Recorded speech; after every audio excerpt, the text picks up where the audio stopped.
नमस्कार साथियों, आज हम पहुंच गए हैं अष्टावक्र गीता के अंतिम अध्याय 20 की गहराई में। यह अध्याय संपूर्ण यात्रा का निष्कर्ष है, जहां अष्टावक्र हमें पूर्ण स्वतंत्रता और अखंड आनंद का अनुभव कराते हैं। यदि आपने चैनल को सब्सक्राइब नहीं किया है तो अभी कर लीजिए, ताकि आने वाले सभी अध्यायों का लाभ आपको बिना विलंब के मिल सके।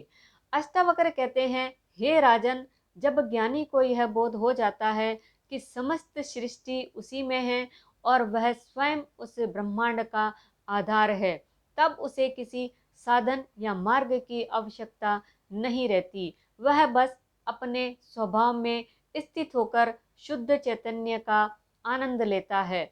यहाँ अष्टावक्र हमें याद दिलाते हैं कि ज्ञान की अंतिम अवस्था कुछ करने की नहीं, बल्कि सिर्फ होने की है। सोचिए, एक गहरे समुद्र की ऊपरी सतह पर लहरें उठती गिरती रहती है, कभी तूफान, कभी शांति, लेकिन गहराई में सागर हमेशा स्थिर और मौन है। ज्ञानी मनुष्य भी ऐसा ही होता है।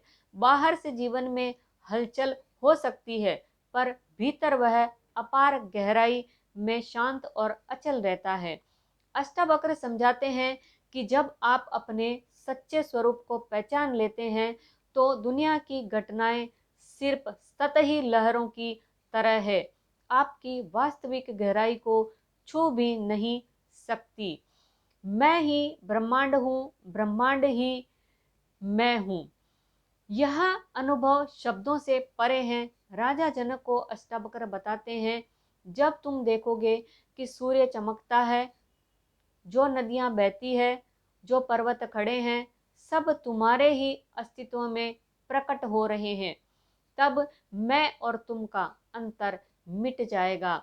ये वचन हमें अद्वैत वेदांत का सार सिखाते हैं, जहाँ कोई दूसरा नहीं, केवल एक ही चेतना है। अष्टावक्र कहते हैं, ज्ञानी के लिए न कोई भय बचता है, न कोई चाह, क्योंकि वह जान चुका है कि हर अनुभव उसी अनंत आत्मा का खेल है। जो कुछ भी आता जाता है वह उसी का विस्तार है और वह स्वयं पूर्ण है। जैसे किसी व्यक्ति को यह अनुभव हो जाए कि वह स्वप्न देख रहा है, तो स्वप्न में आने वाली किसी भी घटना से वह डरता नहीं। वैसे ही आत्मबोध होने पर संसार का खेल भय या लोभ पैदा नहीं करता। ज्ञानी जीवन से भागता नहीं, नहीं उसमें बंधता है। वह कर्म करता है, पर कर्तापन का अहंकार नहीं रखता। वह प्रेम करता है, पर अपेक्षा के बिना।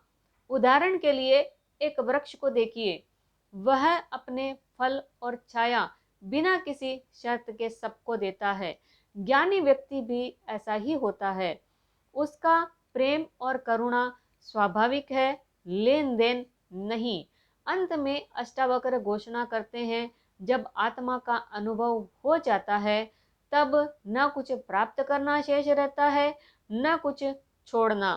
तब केवल एक मौन आनंद, एक अनंत संतोष रह जाता है।